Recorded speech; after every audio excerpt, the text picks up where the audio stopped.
कोई भी धनुष नहीं उठा पा रहा है। अब कौन करेगा राजकुमारी सीता का वरण?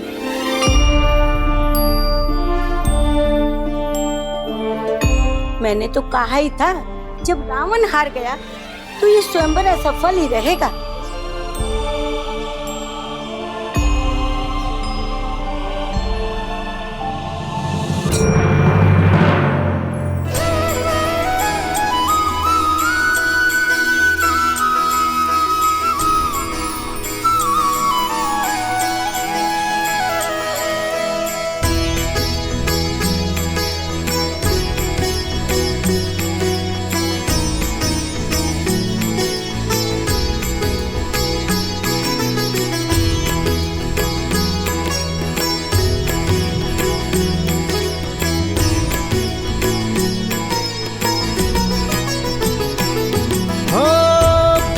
सहस दस कही बारा, लगे उठावन टरई नटारा।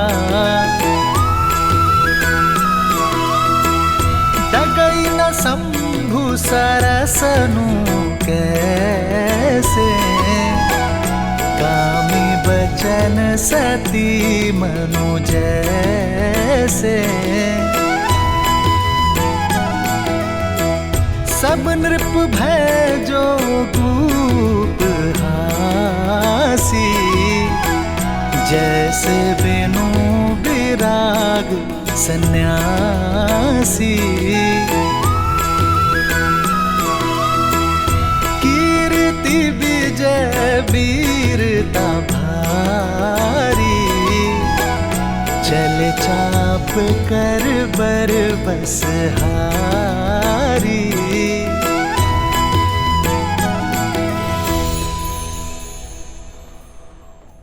हमारी पुत्री के सम्मान के लिए रचा स्वयंवर तो हमारा उपहास बनता जा रहा है यार। इस धनुष को कोई नहीं उठा पाया, महाबली रावण भी नहीं। सीता के ब्याह के लिए ऐसी असंभव शर्त क्यों रखी है आपने आर्य?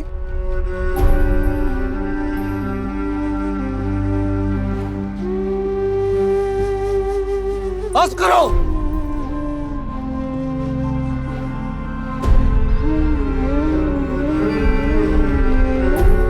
मेरी पुत्री कोई वस्तु नहीं जिसे सब मिलकर बांट लेंगे।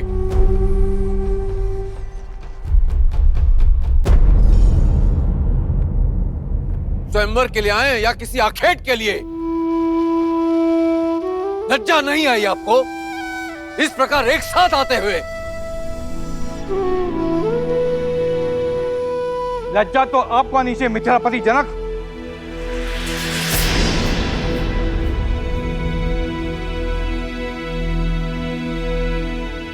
यह असंभव शर्त रखकर आपने हम सबका उपवास किया है।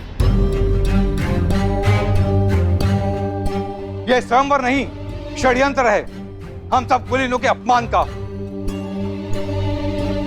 हम प्रतिशोध लेंगे।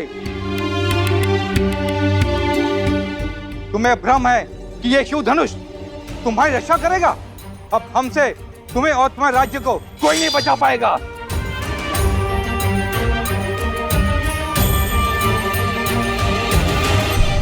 राजा जनक, आपने हमारा अपमान किया है। बस बहुत हुआ।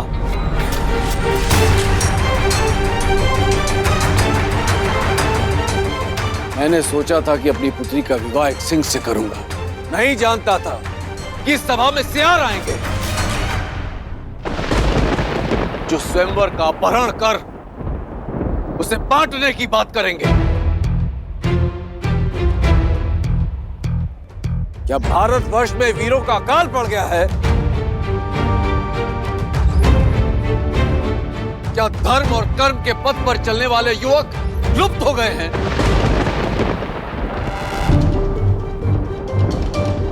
मैं लज्जित हो रहा हूं यह कहते हुए कि इस सभा में एक भी ऐसा वीर नहीं है जो स्वयंवर और स्वयंवरा के सम्मान की लाज रख सके। महाधनुष पर प्रत्यंचा चढ़ाना तो दूर, कोई उसे अपने स्थान से हिला भी सके।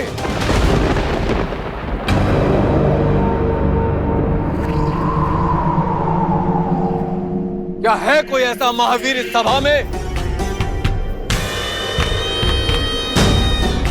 ऐसा प्रतीत होता है कि माताओं ने महावीरों को जन्म देना बंद कर दिया है।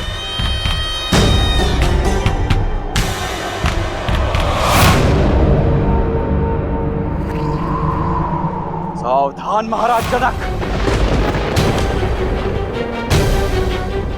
अपने शब्दों को मर्यादा की सीमा में रखिए।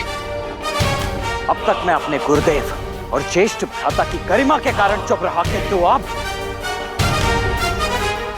जब बात मेरी जननी और जन्मभूमि पर आ चुकी है तो अब मैं मौन नहीं रह सकता।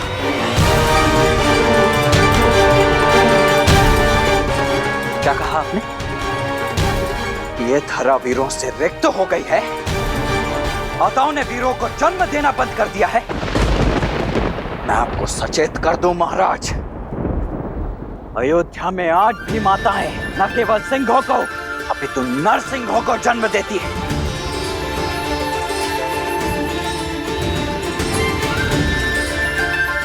उसी पावन अयोध्या से आए हुए राजकुमारों की उपस्थिति में आपने अपने मुख से ऐसे शब्द निकालने का दुस्साहस कैसे किया? ताड़का और सुबाहु जैसे दानवों के नाशक मेरे ज्येष्ठ भ्राता दशरथ नंदन श्री राम की उपस्थिति में माताओं की कोख को कोसा गया।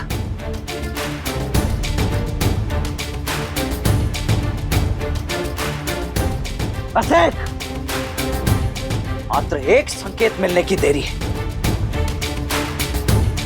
और इसी सभा में इसी क्षण अयोध्या के रक्त का शौर्य प्रस्तुत हो जाएगा। यहां उपस्थित सभी वीरों को एक साथ इस भूमि की धूल चाटने के लिए अकेला ये लक्ष्मण विवश कर देगा।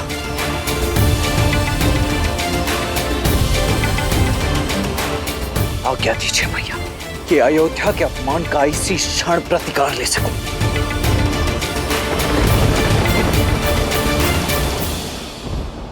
क्षमा कुमार,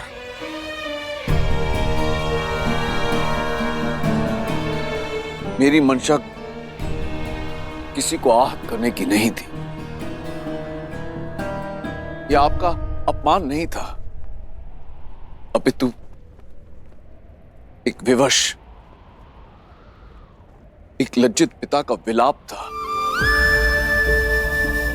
कि संसार क्या कहेगा। ज्ञान का गढ़ कहे जाने वाली मिथिला के राजा ने इतनी बड़ी मूर्खता कर दी। अपनी ही पुत्री के स्वयंवर में एक असंभव सी शर्त रख दी। सदियों से शत्रुहीन रहने वाली मिथिला आज एक ही दिन में अनगिनत शत्रु खड़े कर दिए मैंने।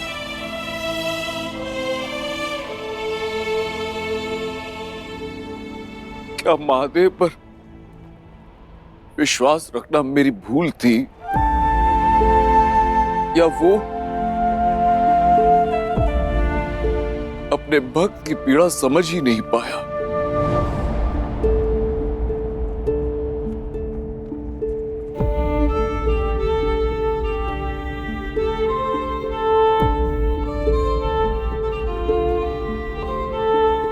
मैं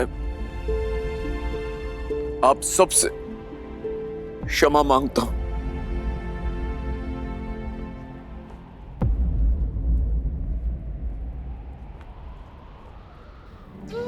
क्षमा। जिसकी रक्षा स्वयं पिनाक करता हो उसे क्षमा मांगने की कोई आवश्यकता नहीं है राजर्षि। महादेव के निर्णय पर आप संदेह करते हो। ना तो धरा ही वीरों से रिक्त है और ना ये राजसभा।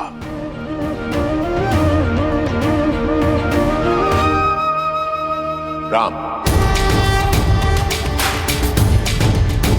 श्री राम, राम राम, श्री राम।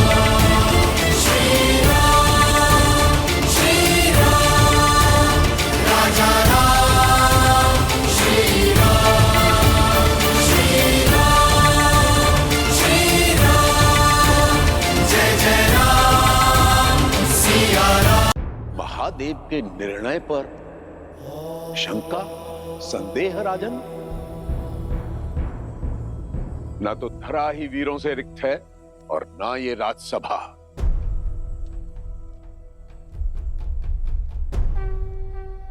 राम,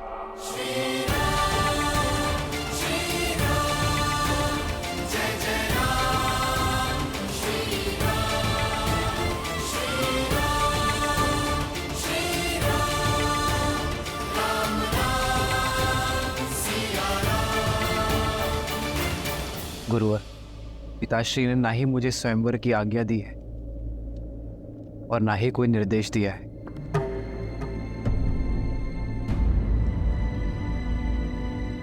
इस सभा में इसी समय तुम्हारा पिता कौन है राम? ब्रह्म ऋषि, आज से आप ही इनके माता पिता हैं।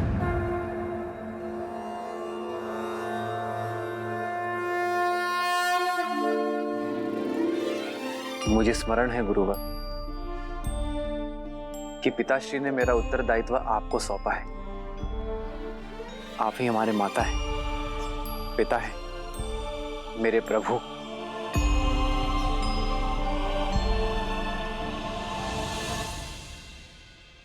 इस भरी सभा में अपमानित करने वाले वचन सुनकर भी तुम मौन रहे ताकि मेरे शिष्य होने की मर्यादा ना मिटे।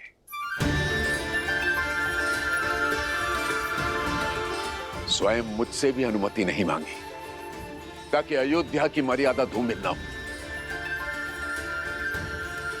तो जाओ राम, आदेश है तुम्हारे इस पिता तुल्य गुरु का, मिथिला और मैथिली की मर्यादा को भंग होने से रोको। हर लो एक विवश पिता की लज्जा और गर्वित कर दो अयोध्यापति के साथ साथ अपने गुरु को भी। साधो शिव का धनुष राम। विश्वामित्र समय शुभ जानी, बोले अति स्नेह में बानी। उठहु राम भजहु भव चापा, मिटहु तात जनक परितापा।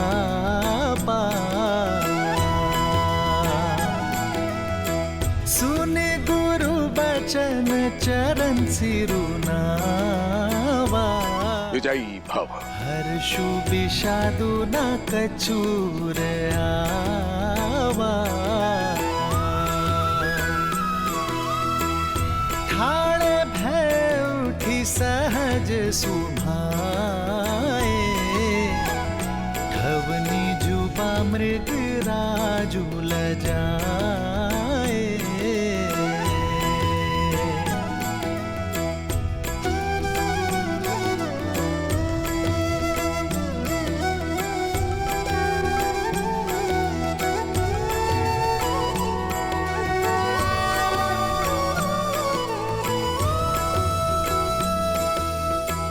सहज ही चले सकल जग स्वामी, मत मंजूबर कुंजर गामी।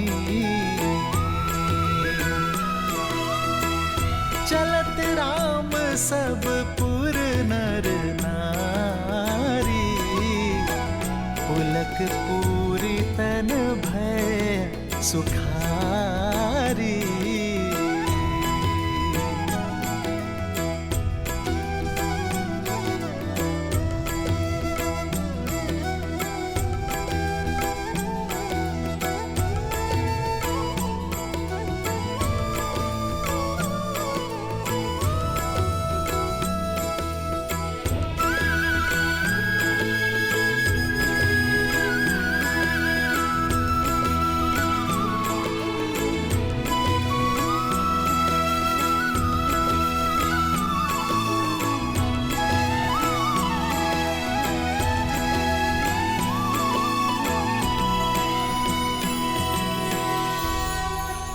मैं अपने सभी गुरुजनों पूर्वजों, पिताश्री दशरथ और माताओं को नमन करता हूं मैं अपने इष्ट महादेव को, और अनुमति के साथ आशीर्वाद की प्रार्थना करता हूं। महाराज, अब मुझे संकोच हो रहा है। जिस धनुष को रावण समेत कोई महाबली हिला भी नहीं पाया, क्या ये कोमल तरुण इस धनुष को उठाकर प्रत्यांचा चढ़ा भी पाएगा? कोई वीर आज तक सुबह और ताड़का जैसे राक्षसों का अंत भी तो नहीं कर पाया, सुना है ना? ये महाधनुष बाहुबल से नहीं, आत्मबल से उठाया जा सकता है।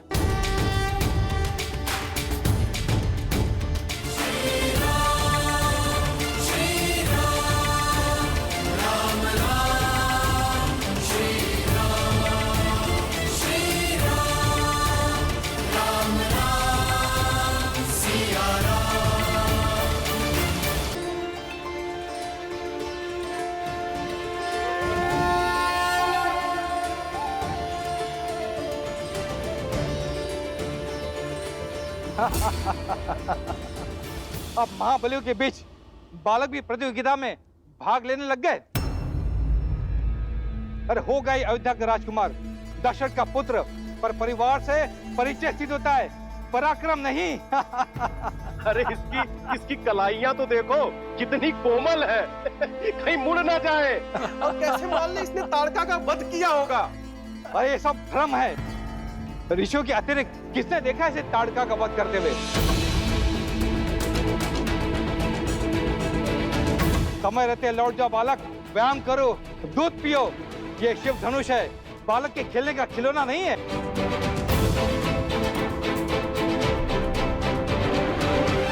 सुना है मात्र 8 वर्ष की आयु में सीता ने इस धनुष को उठा लिया था। ये सब कहानियां हैं। राजा जनक के बंदी चारणों ने कुछ स्वर्ण मुद्राओं के लोभ में ये कहानी गढ़ दी, और चमत्कार तो जनता को भाते ही है, मान बैठे।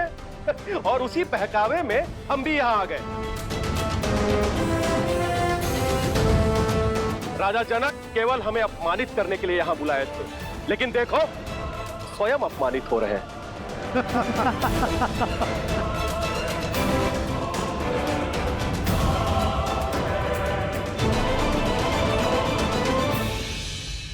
अब समझ आया महादेव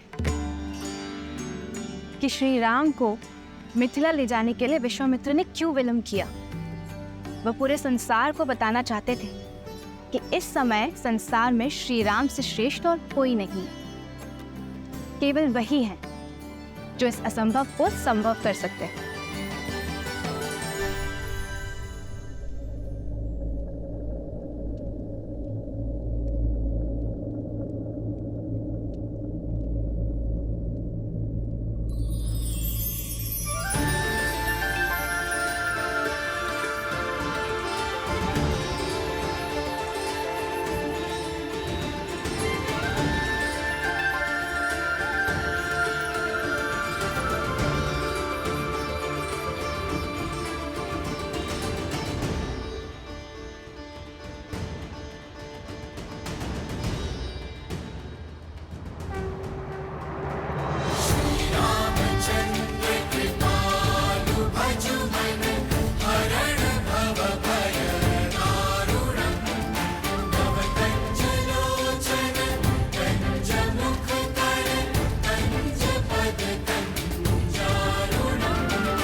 अविनाशी सब घटवासी व्यापक परमानंदा। जय जय अविनाशी सब घटवासी व्यापक व्यापक परमानंदा अभिगतोदीतम चरित पुनीतम मायारहित मुकुंदा जिहिरागी विरागी अति अनुरागी विगत मोह मुनिवृंदा सिंहासन ध्यावहि गुण गण गावहि जयति सच्चिदानंदा जय जय अविनाशी सब घटवासी व्यापक परमानंदा जय जय अविनाशी सब घटवासी व्यापक परमानंदा अभिगत बोधीतम चरित पुनीतम मायारहित मुकुंदा।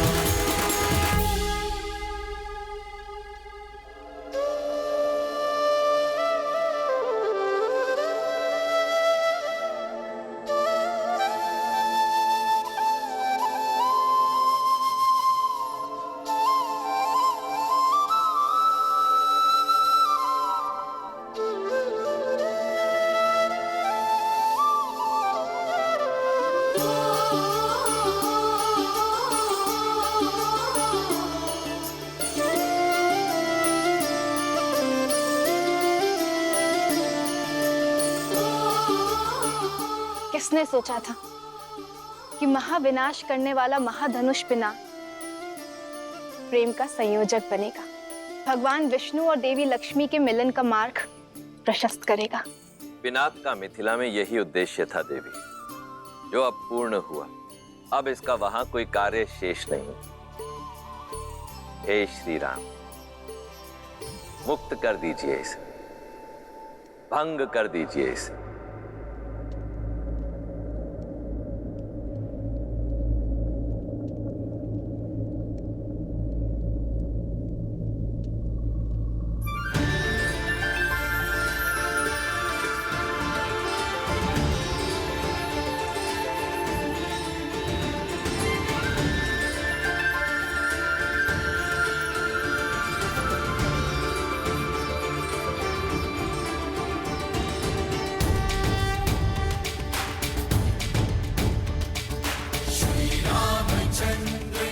रामचंद्र की, श्री रामचंद्र की, श्री रामचंद्र की, श्री रामचंद्र की।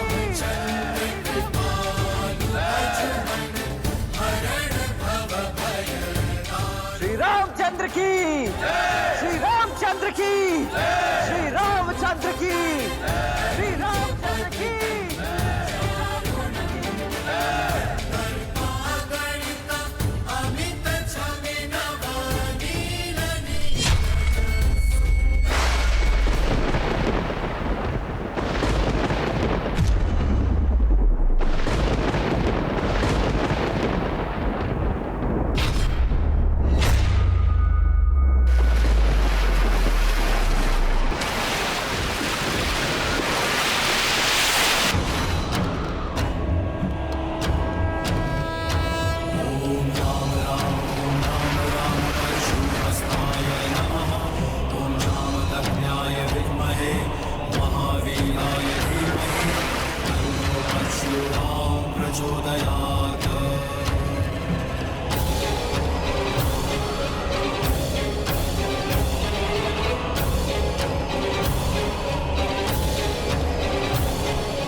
महादेव की इच्छा पूर्ण हुई।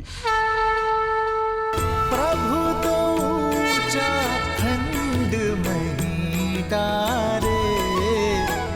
श्री रामचंद्र की, श्री रामचंद्र की, श्री रामचंद्र की, श्री रामचंद्र नासिक रूप पयोनिधि पावन, प्रेम बारी अवगाहु सुहावन।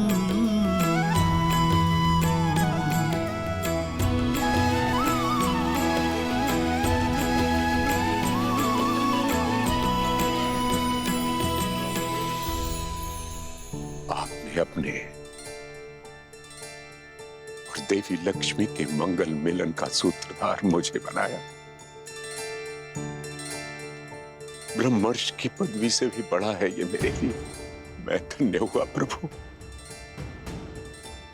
महादेव की असीम अनुकंपा से रघुवंशी अयोध्या कुमार दशरथ नंदन श्री राम ने स्वयंवर की शर्त पूरी कर दी।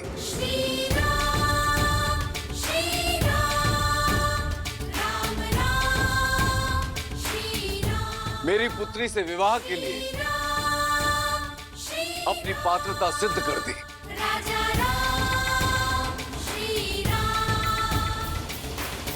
पुत्री सीता,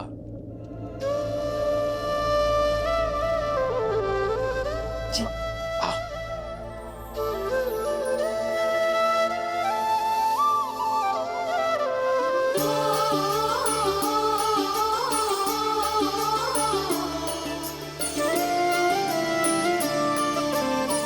बधाई हो दीदी, जिसे स्वयं को दे चुकी थी वो दशरथ नंदन राम आपके हुए। नहीं, मैं श्री राम की हूँ। जन्म जन्म का है ये संगम, राम रतन सीता वैभव धन। एक है पौरुष एक समर्पण, एक है रूप तो दूजा दर्पण। राम है लोचन सीता दृष्टि, राम है बादल सीता वृष्टि। राम सिया राम सिया राम सिया राम, राम सिया राम सिया राम।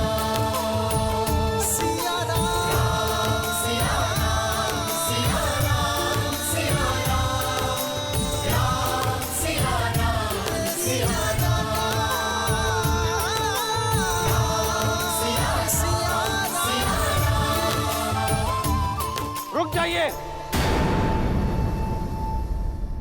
बंद कीजिए पाखंड।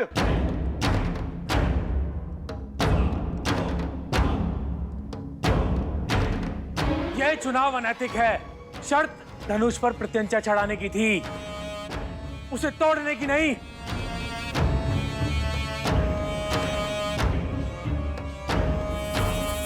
बातचीत में समय क्यों नष्ट करना? मार दो इस बालक को।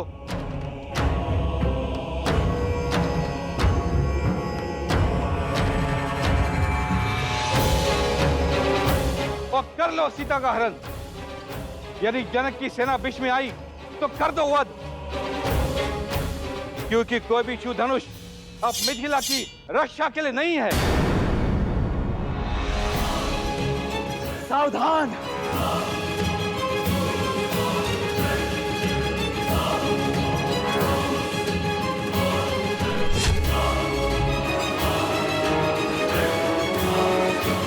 आदेश दीजिए भैया, इन मूर्खों के अहंकार और मलिन विचार दोनों को एक साथ काट कर फेंक सको।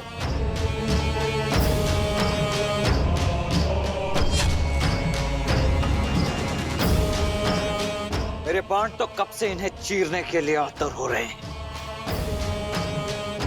ये मनुष्य नहीं है, ये मनुष्यों के भेष में राक्षस है, राक्षस। आप बस आज्ञा दीजिए भैया। ये कामदेव जैसे दिखने वाला कोमल बालक कार्तिकी जैसे प्रचंड कैसे हो गया? लक्ष्मण,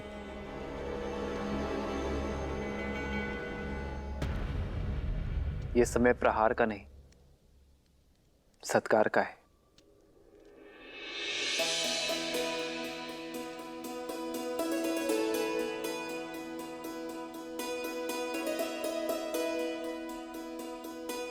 आप सब बड़े हैं हमसे। मेरे भाई की भूल को क्षमा करें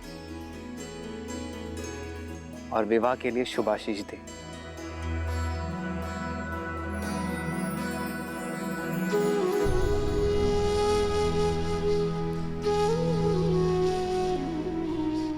अपराध के लिए आशीष नहीं मिलता है। तुमने शिव धनुष को भंग किया है अवध कुमार। अपराधी नहीं, छल भी किया है, क्योंकि जो कार्य हम सब मां बलि मिलकर एक साथ नहीं कर सके उसे तुमने कैसे संपन्न कर दिया। शिव धनुष को ऐसे उठाया जैसे कोई पुष्प हो। यह माया है। ये माया नहीं, आभार की छाया है। आप सभी में अहंकार का भार था, ईर्ष्या थी, शक्ति का मत था, पर महादेव का धनुष काम, क्रोध, मद, लोभ, मोह के भार से नहीं, आभार से उठाया जा सकता है।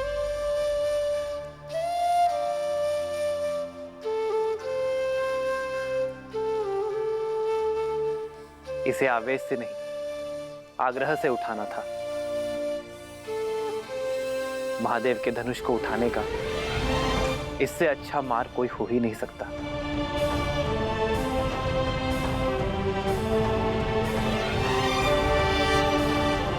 आप सभी में एक 8 वर्ष की बालिका से कई अधिक बल है, किंतु देवी सीता का मन मां गंगा की भांति पवित्र है।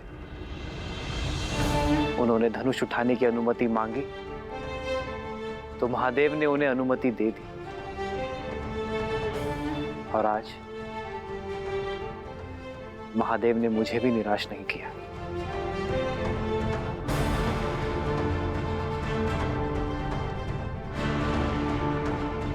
शब्दों के बाढ़ अच्छे चला लेते हो राम। स्वयं को महादेव का सबसे प्रिय भक्त घोषित कर रहे हो, लेकिन भक्त महादेव के प्रिय प्रतीक को भंग नहीं करते हैं। इसका अर्थ है कि महादेव अवश्य तुमसे रुष्ट हैं।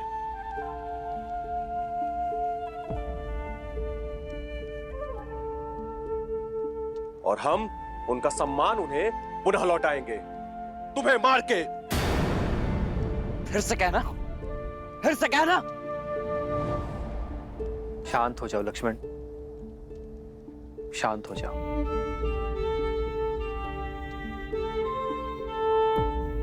सज्जनों, ये धनुष उठाने का निर्णय केवल महादेव का था, तो उन्हें ही निश्चित करने दे कि यह धनुष टूटा कैसे।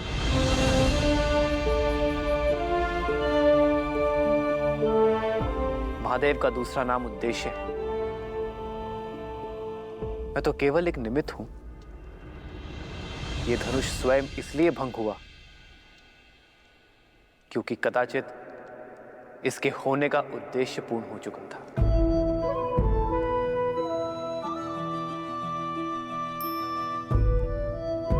वाद विवाद नहीं, प्रतिशोध चाहिए हमें। प्रतिशोध चाहिए। कैसा प्रतिशोध? आपकी हार का? कहां गया था आपका मान सम्मान जब आप महाधनुष उठाने का प्रयत्न कर रहे थे और विफल हुए?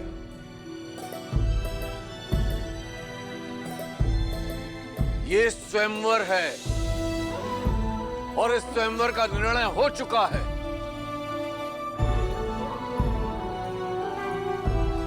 मेरी पुत्री ने अपना वर चुन लिया है। एक पुरुष का दायित्व है कि वो स्त्री के निर्णय का सम्मान करे।